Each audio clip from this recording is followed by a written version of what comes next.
This year, Katie is working with our entire faculty here at ISB, and we hope that through our time together today, we can create a bridge with some of the understandings and language we are using amongst our faculty with our wider ISB community. Everyone, welcome. I'm so happy that you could make it. Whether you're watching this live or whether you're watching the recording, I'm happy that you took some time to learn more about universal design. So I am here as an education consultant. I am a graduate instructor at a college here in the United States. But my most important work is being a mom to these 4 kids. And as a mom, I have these 4 amazing, beautiful children who are so different from each other, but I feel like every one of my children changes throughout every single day. The food they like in the morning suddenly is not the food they like in the afternoon. And I feel like they're always changing. And I know that I want every one of my kids to go to school and to get challenged at the highest level they can, but also feel really supported and feel like they belong. And within these 4 students, I have one child who has really significant complex needs, has learning disabilities, and has lots of support needs. And I also have a child who is significantly above grade level. And I want all of them to have their needs met at the same time. And we can't do that unless we're going to universally design.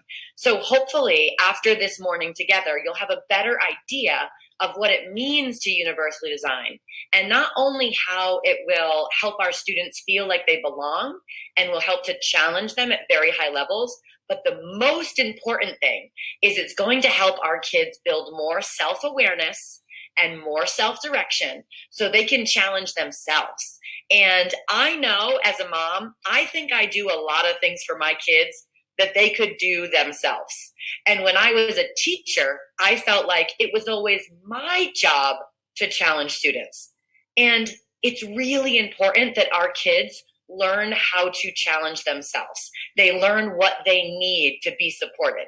And so what you're going to learn about is that universal design is something that teachers do to make sure that students have options and choices for how they learn and how they're challenged. But there's also a component that teachers are more focused on teaching students how to become learners. And as a mom, that's really exciting for me and for looking at these sweet faces. So first, we're going to start talking about why UDL, or why Universal Design for Learning. And I want to start off with an example of a party that is not universally designed, because this is very obviously not going to work for everyone. So imagine for a moment, of course, in this scenario, COVID is under control and we are safely at this pool party. But imagine that I was planning a pool party and I wanted all of you to go. And my goal, my very rigorous goal, is that every one of you will cool off and get refreshed. Now, I, as the designer of that party, I get to make a lot of decisions. So I've decided that I am going to teach you about the party by creating an invitation on a app on your phone. It's called TikTok. And that's how I'm going to invite you. So I hope you have it. And then when you come, I really want to make sure you cool off. So I'm going to give everyone a one-size-fits-all bathing suit and then have you play deep end water volleyball to cool off. And that's going to be enjoyable for everyone. And then to make sure you get refreshed, everyone's going to drink a nice, tall glass of chocolate milk. Now, this party sounds very exciting for me because I do have the TikTok app because my children have it and I want to see what they're doing. And I am comfortable and happy to wear a bathing suit, and I really love playing water volleyball. But if I designed the party like this, let's just take 2 minutes and think about who would be excluded, who would be left out. So if I said I'm having a party and I want everyone to come, and everyone's going to have a great time, that means that everyone needs to have TikTok and that everyone needs to wear a one-size-fits-all bathing suit or swimsuit, and everyone is going to play volleyball and drink chocolate milk. Now, if I was not flexible about that, I want you to think about who would not be able to reach the goal of being cooled off and getting refreshed. Jennifer, I'm going to ask you, I'm going to go back a slide here and ask you a little bit about just when I plan this party, I could have spent actually a lot of time planning this party, put in a lot of effort, and really thought that it was going to be a really great time. But who are, some people here who, not even here, in general, who can we predict would not be able to meet those goals of cooling off and getting refreshed, which of course everybody would be capable of doing if there were more options? I think, first of all, if you don't have TikTok on your phone or on any of your devices, you're not even going to get the invite to begin with. Mm-hmm. Right. I love that.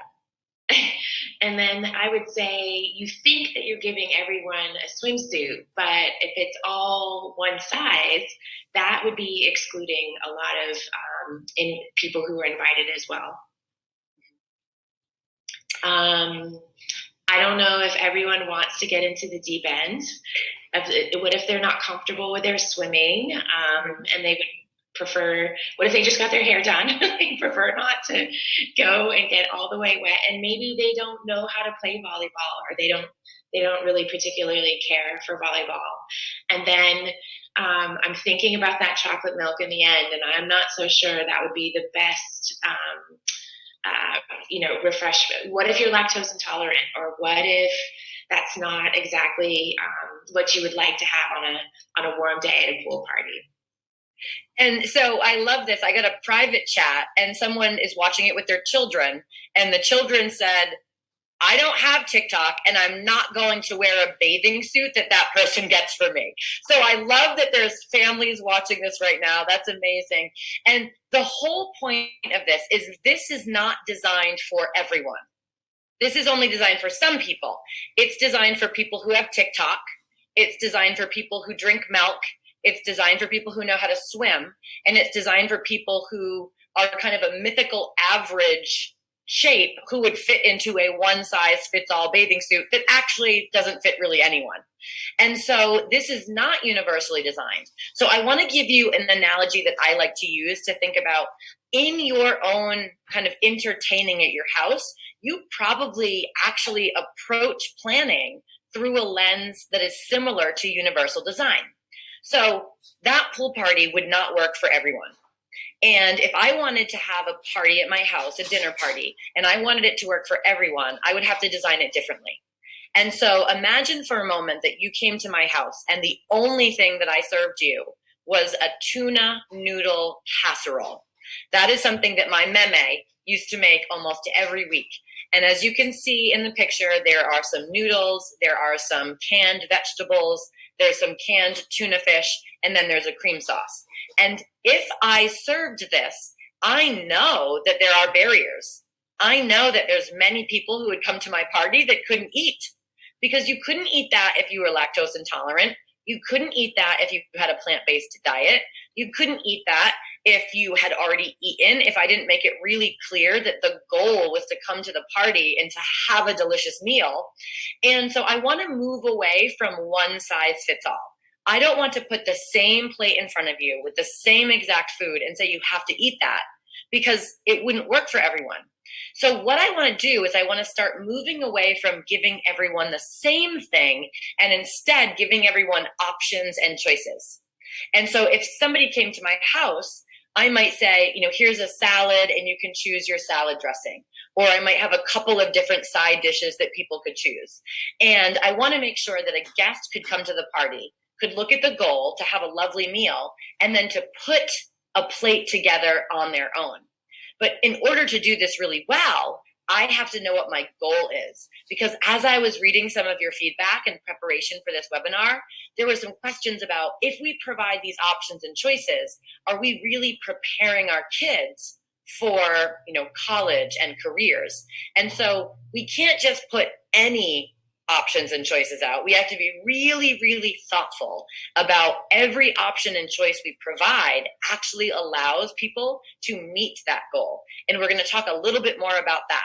But one of the things that I know is if I try to plate something for every single person who comes to my house. It's not going to meet everyone's need. Now, what I could do is I could act like I was in a restaurant and I could take individual orders for everyone and I could try to make everybody a plate.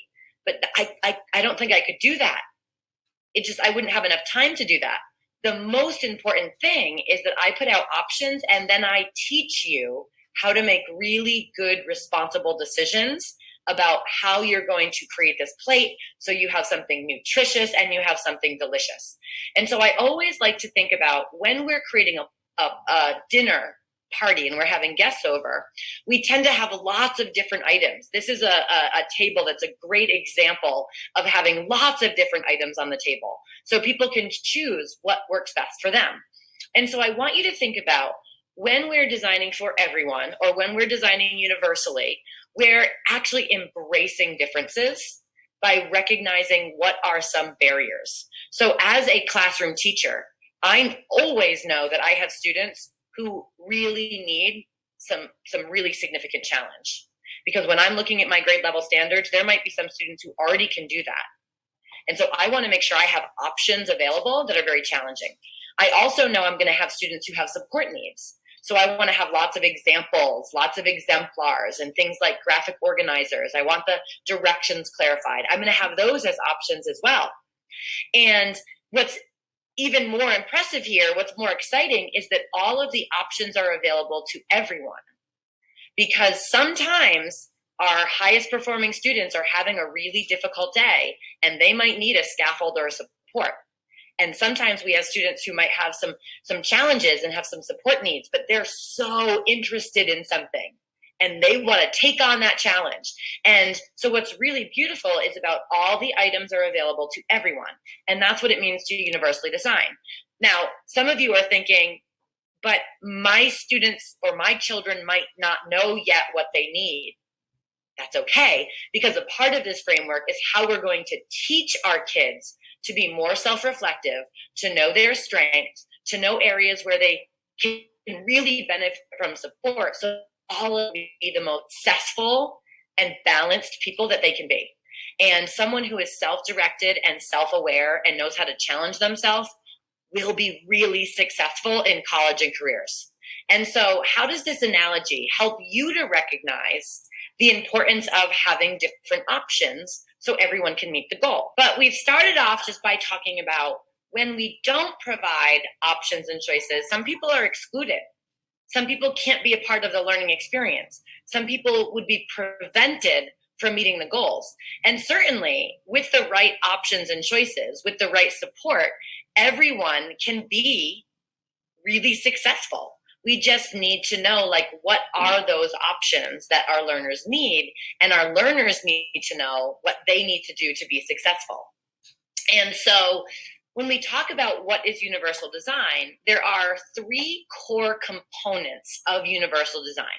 So when a practitioner, when a teacher or a professor, when somebody approaches planning a learning experience through the lens of universal design, these three things are really important.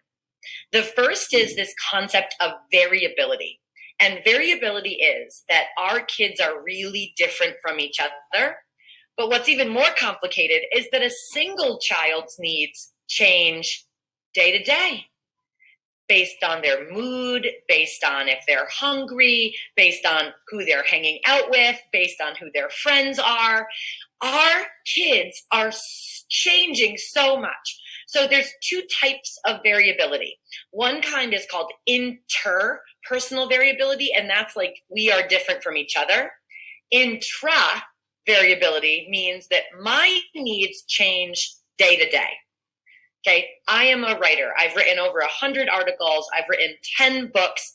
My writing process isn't exactly the same every time, because there's a lot of things that go into whether or not I want to use a graphic organizer, or whether I want to handwrite, or whether I want to use voice to text, or whether I want to ask someone for a peer review. It's almost like my needs are changing based on how challenging the thing is that I'm writing about. So variability is essentially not everyone needs the same thing. And at work, many of our workplaces recognize variability. And that, granted, we all have firm goals, Our boss might say, this is something that you have to do. This is a deliverable, but they don't tell us exactly how we have to do it. No boss tells me you have to handwrite that first. You have to fill out the graphic organizer. They just say, you need to deliver this to me by this date. And I need to know what I have to do to get there. So variability means that students do not have to do the same things at the same exact time in order to meet the same goal. And so we need to have those different pathways, just like you would need to have different pathways at like a pool party. So if I wanted you to cool off, I could say, you can swim, you can dip your feet in the pool, you can just sit in the shade. All of those things would allow you to cool off. As far as getting refreshed, I have water, I have some chocolate milk. You're welcome to bring any beverage that you want in order to feel refreshed. Now, the second thing, this is so important, this is that every one of our kids has to have access to the same firm goals. UDL will not make anything easier. Okay, we're not trying to make things easier. We're trying to make them more accessible. And I'm going to show you a couple of examples because I think that the fear is if we provide all these options and choices, what if my child never is challenged? That would be a big problem because we need to make sure that our kids learn how to challenge themselves and that are challenged. And this last one, this is the absolute most amazing part for me as a mom. Our kids can become learners. They can learn how they learn best, but we have to make sure that we have the pathways and that we give them time to reflect on which of those pathways they really need based on the context, because our needs are always changing. So there's this moment of saying, okay, first of all, what is the goal? Okay, great.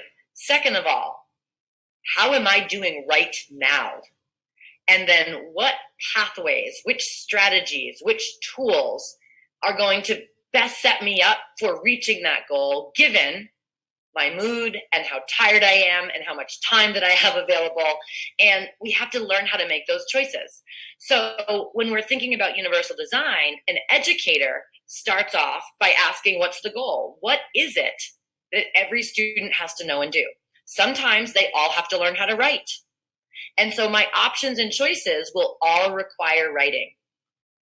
And so if I need to teach your kids to write, I'm not going to allow them to record a video because I don't know if they can write. If they just share a video of them talking, I need to see them produce writing. So the first thing is, what is it that all learners have to know and do? And then the next thing is, if I only did this in one way, who might be excluded? Who might not learn? And then I think about what flexible pathways could I provide to make sure that everybody has a way that they could do this.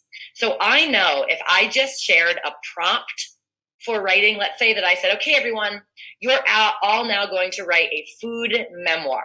Food memoirs are becoming very, very popular in kind of the narrative world where people will share kind of beautiful memories growing up that involved food. And let's say that I said to you, okay, everyone, you're all going to write a food memoir. It needs to be 700 to 800 words. It has to be typed. Here's the rubric. Go. That's going to exclude anyone who doesn't know what a food memoir is. So I want to have the option to read or listen to lots of different exemplars. I know that some people might struggle with being able to thoughts. So I might provide an option to use a graphic organizer.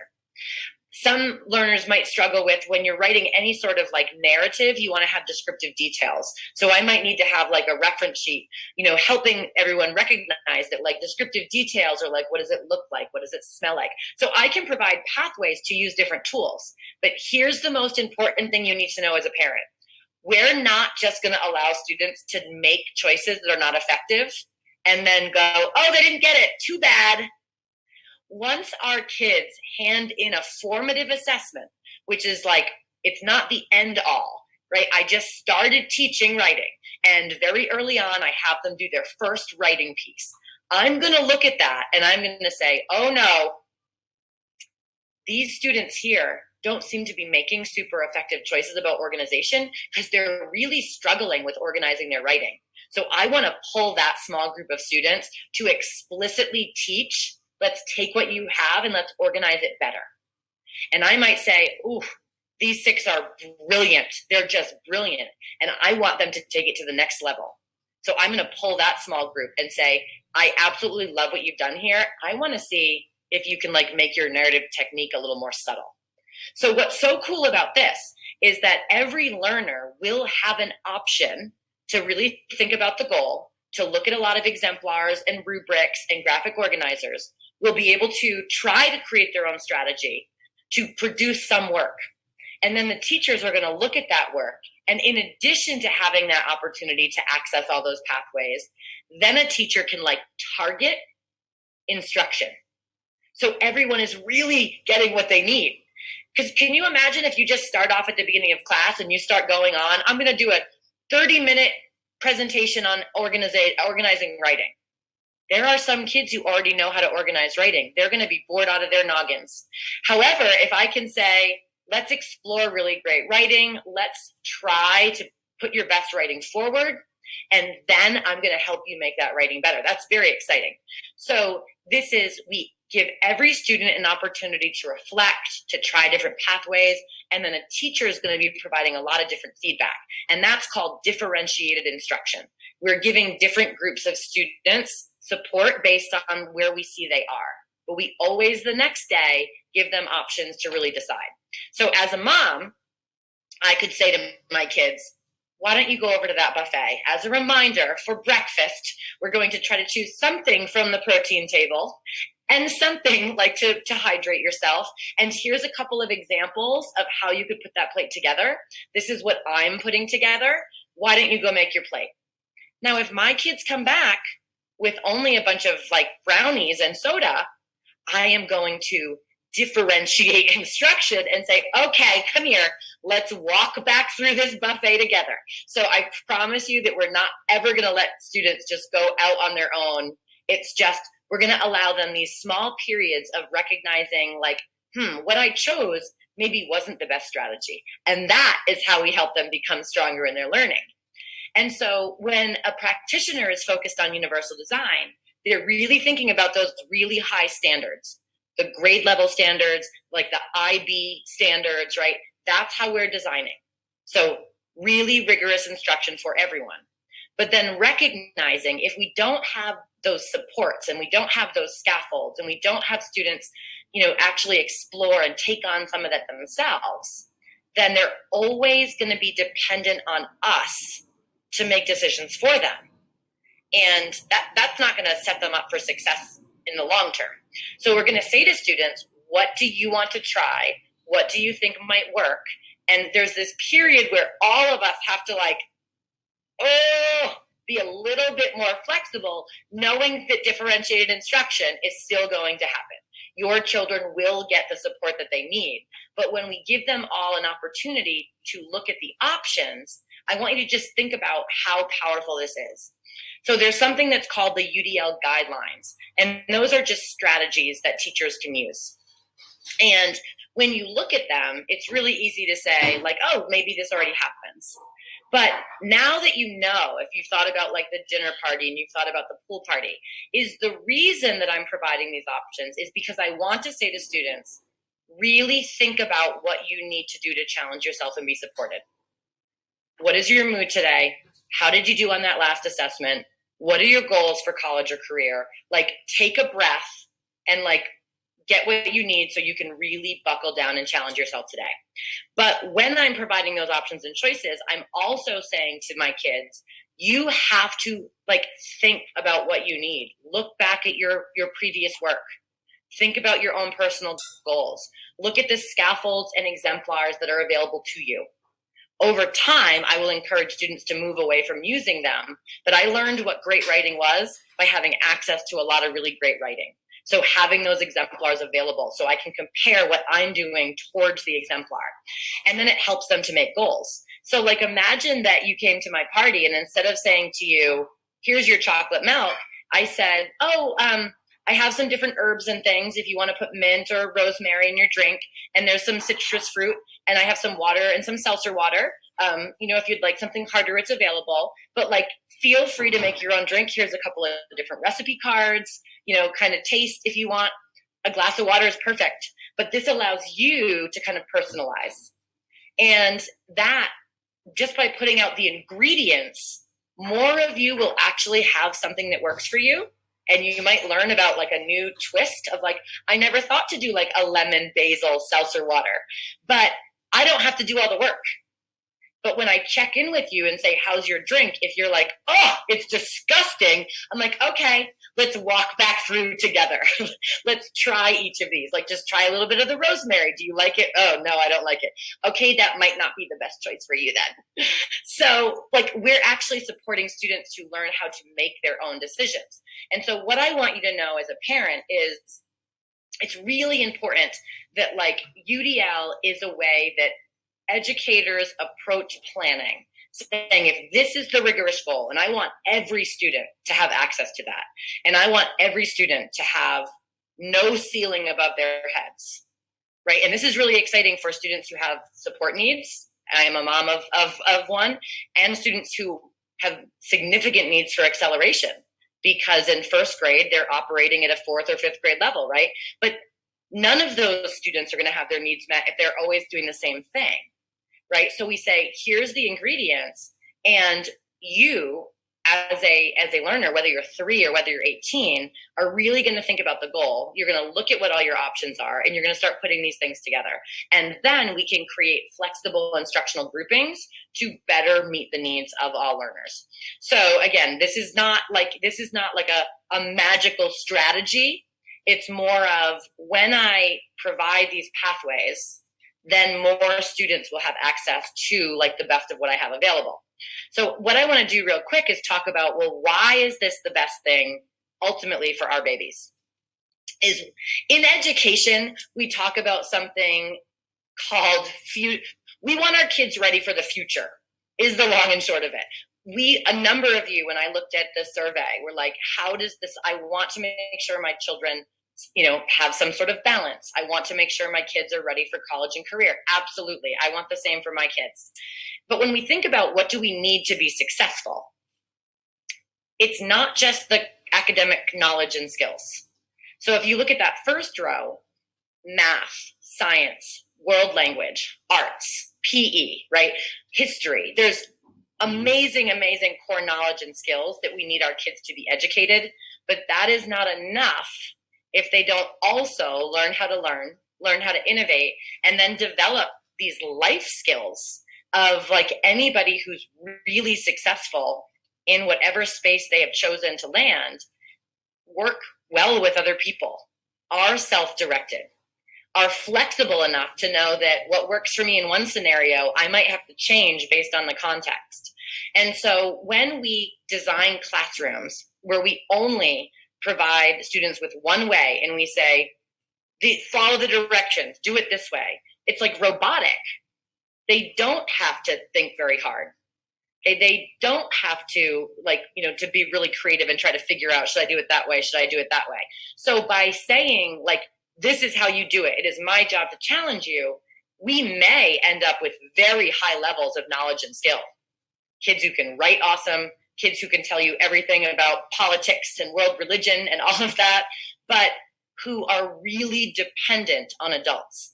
And when you go to like high-end universities that you have 500 people in a class potentially, there is no one challenging you. You have to challenge yourself. In my own world, in my own job as a college instructor, as an education consultant, no one tells me what to do. So I have to be able to manage my time, figure out my resources, and determine my strategies. So I'm peeking right now. There's a couple of really great questions in the chat. The first one is for children who require like an organization chart or a graphic organizer, would the grading differ? And what I would say from a UDL perspective is no, because in my own practice, I have sold hundreds of thousands of books. I use an organization chart. And so in real life, that doesn't impact my book sales. Like whether I use like an organization chart or not. Now, what I will tell you is I would provide organization charts to all of my students at first. And then I would try to encourage them to say, in real life on these standardized tests, they're not going to give you an organization chart. So once you realize that it's valuable, I'm going to teach you how to make your own organization chart. So one of my options might be, before you start, make your own organization chart. So what we're doing is we're scaffolding, like we're trying to move away. But again, as a professional writer, I do use an organizational chart because I find that it's actually really helpful to organize my thoughts and to not like kind of spiral out of control. The other one is, do teachers require special trainings? UDL must be more than just a mindset shift. I can see how older children may be able to direct their learning. Younger children, there must be a greater emphasis on leading the way. And yes, teachers do value or do definitely benefit from instruction, but we are actually providing that instruction. So I am working long-term with all the teachers, with all the educators, doing that both synchronous and asynchronous, just like your loves have learned for the past year and a half. And we are providing this training. And what I will say is that I actually don't necessarily think there's more teacher direction at younger levels. I think that whenever we move toward this model, there's a lot of teacher direction at first for every level, because students aren't used to trying to figure out what they need. And so, I have taught elementary, I've taught middle school, I've taught high school. I think that my 5-year-old, because he didn't know any different, actually picked it up much faster than my older kids. Because like if you go into preschool or you go into kindergarten, and right away the teacher's like, when you're learning, you have to decide what works best for you. So as we're reading, you need to annotate. You can either do that by doing this or this or this. I'm going to teach you all 3 ways, and then you make a choice. He didn't really know any different. And for my older student, when he first started being in a classroom that was universally designed, he'd be like, which one should I pick? The teacher's like, I don't know. Which one do you think that you need today? Do I get an A on all of them? Let's just for a second try to put the grade aside. What do you need to learn this and perform at really high levels? And then I'll give you feedback. So, over time, a grade really should represent meeting or exceeding a very rigorous standard. And, I wear corrective lenses. Like I have contact lenses in my eyes and I wear glasses, but I still get a license. So even though I need scaffolds, I don't get like a different type of driver's license. Like I still get to have the same license as everybody else. So I think that if you have students that are producing brilliant writing, an A with a graphical organizer would be the same as an A without it. Students who are not creating such advanced writing would be ones that their grade would be not quite as accelerated. But when we think about future ready, I also want you to think about this concept of deeper learning. This is a big thing in education right now. It says that we need to design learning that is relevant, rigorous, and also builds deeper learning competencies, which can be loosely translated as skills that our kids actually need in real life. I don't think that I'm successful because of everything I learned about pre-calculus or English literature or, the mechanics of a throw, right? Like that's all been a part of it. But what's really allowed me to do well is just like taking ownership of my learning, setting goals, going after those goals, being able to collaborate with other people, knowing when I do need resources and knowing how to find them. We want our kids to be prepared for anything. We're sending them into a world that doesn't exist yet. We don't know what's coming. But I know that just making sure that they can do well on standardized tests isn't enough. It is necessary, but it's not sufficient to carry them to be prepared for anything. A nonprofit organization called BestFuturesorg, which was funded by a bunch of like Fortune 500 companies that feel as though recent college graduates are woefully unprepared for independent work. And so they've started saying, where do we need kids to be in kindergarten if we are going to create a workforce that can work remotely and virtually and to find some sense of balance and boundaries and to really challenge themselves and become innovators and creators? We need to do this differently from the time they're little. And you can go in and look at what the rubric would look like for your older children as well. But what I love here, and just want to highlight, is just that it talks about we have to move from this self-awareness ultimately of like what strategy I'm choosing and why, what resources do I need and why, but then also recognizing that learning how to be a learner means recognizing what doesn't work. When I use this, I'm not challenged enough. When I do this, I'm in over my head. When I take on this, I am like really overwhelmed, and I need to do a better job of not challenging myself, but taking better care of like finding that balance, taking a couple of short breaks, taking a breath. And so these are two really cool tools as a family. So what we do in these classrooms is that we start off by saying like, this is what the goal is. This is the very clear goal. And I'm going to have these pathways and you're going to choose. And don't worry, I'm going to look at your work in about 20 minutes and pull small groups. So I'm not going to let you get too far. But I want you to take 20 minutes and I want you to try on your own. Now you might be frustrated. If you're frustrated, these are 3 things you can do. But you have to build learning stamina. You have to try these things out. And I'm going to ask you to do it. And while you're doing that, you're going to figure a strategy. And I'm going to give you some supports and some tools and some exemplars. But the most important thing for me as a practitioner is to try to get students to review. Look at your work in comparison to the exemplar. Where do you think you are? How did your choices get you here or not get you here? And so we spend more time with small groups of students based on kind of that formative assessment data. But that the next time I will give them feedback and say, the next time I want you to try to do this without that scaffold. Right? So this is not like we're not creating dependents, we're creating learners.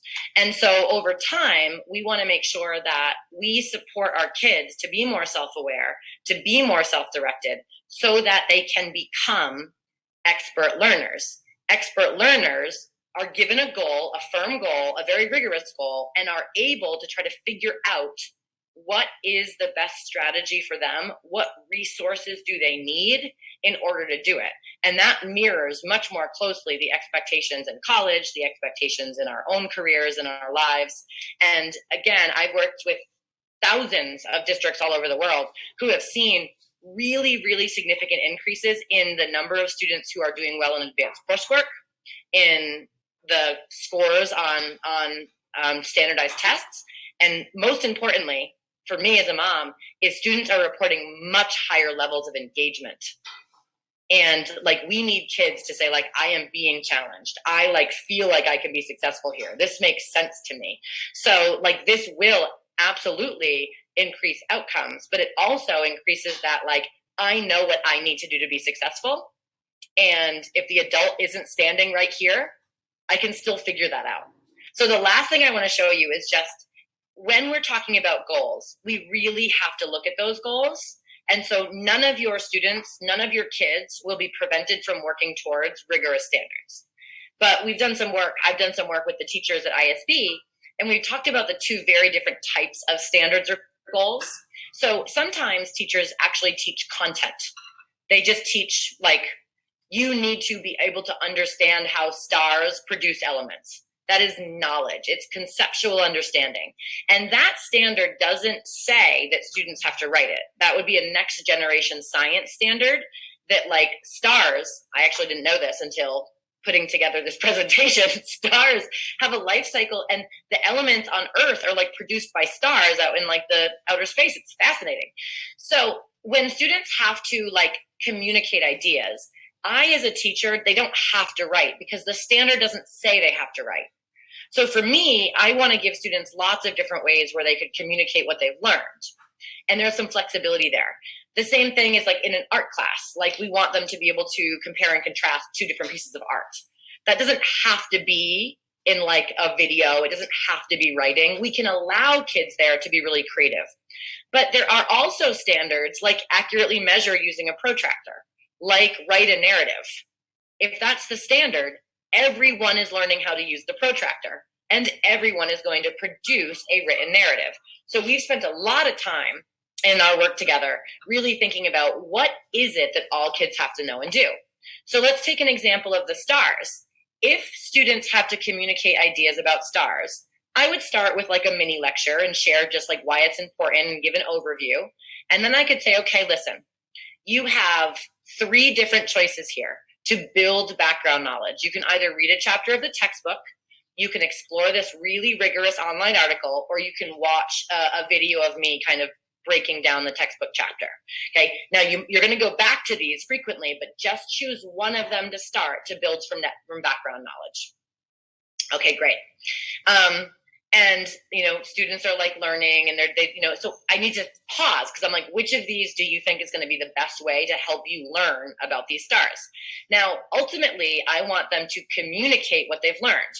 So if you look at the assessments, if you went to a scientific conference in real life, like you are a scientist, there's always 3 options.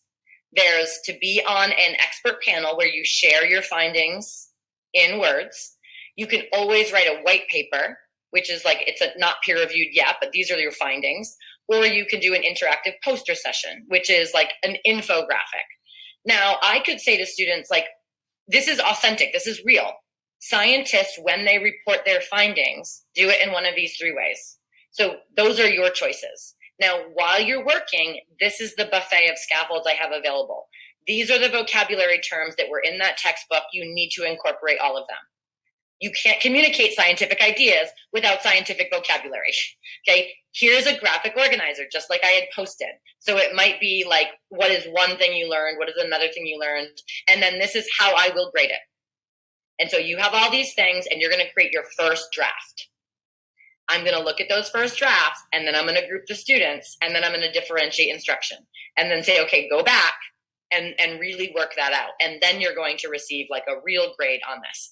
The next time I come back, it's like, okay, so now that you know how this works, let's now go back right. So it's because this is communicate.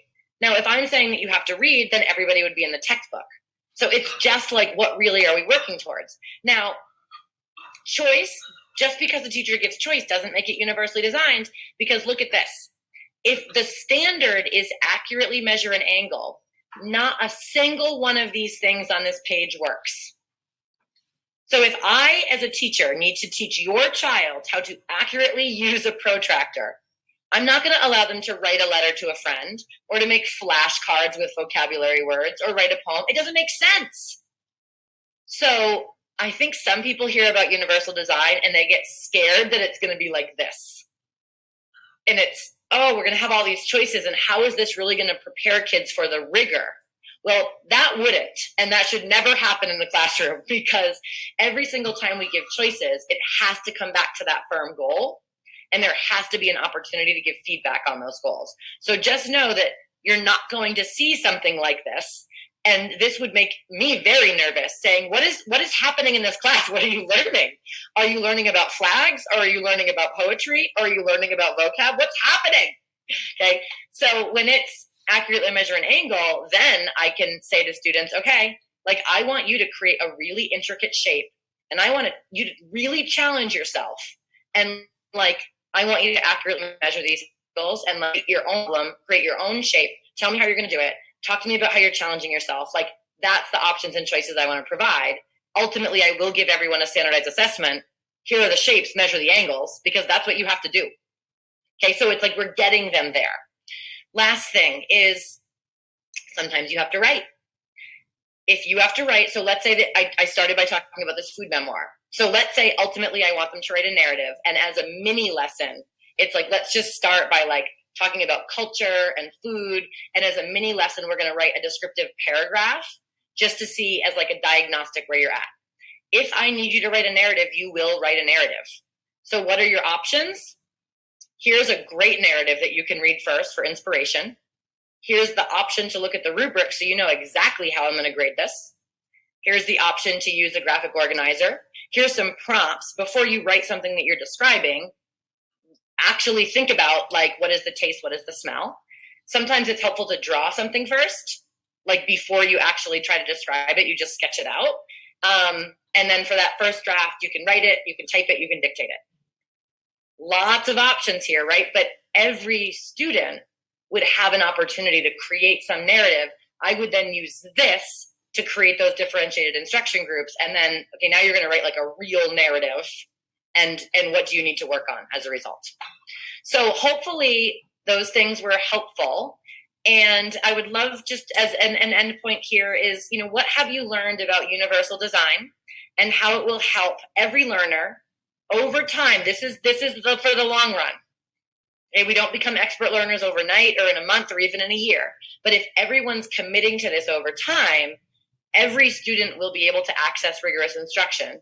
Every student will be pushed to like their highest level of challenge, but they also are going to build so much more ownership. As an educator and as a parent, it has been wonderful to see my kids be in a school that provided them with this flexibility, and they are absolutely taking like more interest and more ownership of their own learning. Like my daughter came home the other day with math homework and was like, can you print me out a multiplication chart? And I need something I can use as fraction tiles. And then she drew out like a little graphic organizer for herself, all by herself. And I was like, you're not asking me for help. And this is a child with some pretty complex needs. And I was like, you're doing your homework by yourself? I wanted to like weep. So it is, I'm telling you, it's a long road, but it is well worth the journey. So I am done. Jennifer, any last words? Thank you so much, Katie. I think just being able to share not only your professional knowledge with us, but then certainly wearing your parent hat as well, and seeing how things come, like you just shared at home, it really is helpful to see what universally designed lessons and learning experiences can look like, and then how we as parents might be able to support that at home. So I just can't express how excited we are at ISB to be able to be working with Katie this year. And continuing on our expert learning as professionals so that we can convey that and translate that into our practice for our students so they can become their expert learners as they should. So thank you all so much for joining us.